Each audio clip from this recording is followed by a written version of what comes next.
प्यारा ॿारो, बाजी गुलबनू जी तरफ़ां तव्हां सभिनी खे भलीकार। तव्हां ॿुधी रहिया आहियो दिलचस्प अखाणियूं। अचो त अॼु जी अखाणी ॿुधूं ऐं लुत्फ़ अंदोज़ थियूं। इब्राहिम। खुदा इब्राहिम जे ईमान खे आज़माए थो। छा मां ठीकु आहियां? जॾहिं तव्हां खे को ॾुखियो इम्तिहान ॾियणो हुजे त तव्हां घणो वक़्तु बिस्तरे ते रहंदा आहियो, पर इब्राहिम ईअं न कयो। हू तमामु जल्द उथी वियो। संदसि इम्तिहान रियाज़ी या साइंस में ना वरतियो वियो, पर खुदा संदसि ईमान खे आज़मायो। इब्राहिम, मां हाज़िर आहियां। इज़हाक खे वटि, तुंहिंजो अकेलो पुटु जंहिंसां तूं तमामु घणो प्यार करीं थो, ऐं मोरिया जे इलाइक़े में वञ, जबल ते उनखे कुर्बान करे छॾ। मां तोखे ॿुधाईंदसि त कहिड़ी जाइ ते। जेको खुदा खे नथो ॼाणे ऐं न को हुन सां मोहबत करे थो, इहो ज़रूर सोचींदो त खुदा ज़ालिम आहे। पर इब्राहिम कॾहिं बि खुदा जे बारे में इएं न सोचियो जेको उनखे आज़माए रहियो हो। बाइबल असांखे चिटे नमूने ॿुधाई थी।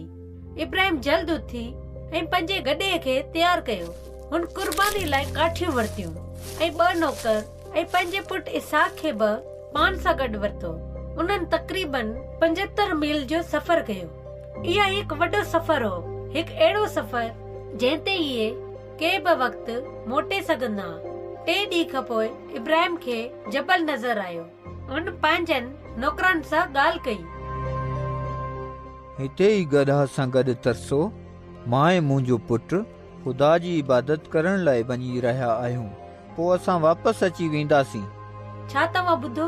इब्राहिम चयो, असां वापसि ईंदासीं। हुन खे पको यकीन हो त खुदा इसहाक खे वापसि ज़िंदा कंदो। पुटु काठियूं खयूं, पीउ भाउ ॿारण लाइ बरंदर कोयला खयां ऐं हुन सां गॾु चाकू बि। ऐं पोइ इहे ॿई गॾिजी हलण लॻा।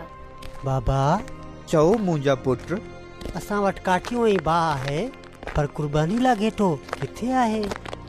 असां इहो मसइलो ख़ुदा ते छॾियूं था। मुंहिंजा पुट उहो असांखे घेटो ॾींदो। जॾहिं इहे उन जाइ ते पहुता जेका खुदा उन्हनि खे ॾेखारी, इब्राहिम कुर्बान गाह तयारु कई ऐं काठियूं उन ते रखियूं। हुन पंहिंजे पुटु इसहाक खे ॿधो ऐं उन खे कुर्बान गाह ते लेटायो ऐं पोइ हुन छुरी खई। इब्राहिम, इब्राहिम, मां हाज़िर आहियां।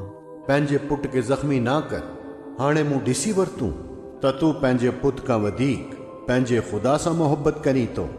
इब्राहिम पंहिंजे ज़िंदगी जे सभ खां ॾुखे इम्तिहान में कामयाबी हासिल कई। मोरिया जे हंध खां कुझु ई विखूं परे केतिरनि ई सालनि बाद खुदा पंहिंजो पुटु कुर्बान कयो, जीअं असां हुन जा ॿार बणिजी सघूं। जेकॾहिं पाण हुन ते यकीन रखूं त छा तव्हां हिन वक़्तु मूं सां गॾु दुआ कंदा? मालिक यसु, मां बि इब्राहिम जियां तो ते ईमान रखणु चाहियां थो। जेकॾहिं कंहिं वटि अहिड़ो ईमान हुजे त हुनखे छा थी सघे थो। ठीकु आहे ॿारो, हाणे बाजी गुलबानो खे इजाज़त ॾियो। ख़ुदा हाफ़िज़।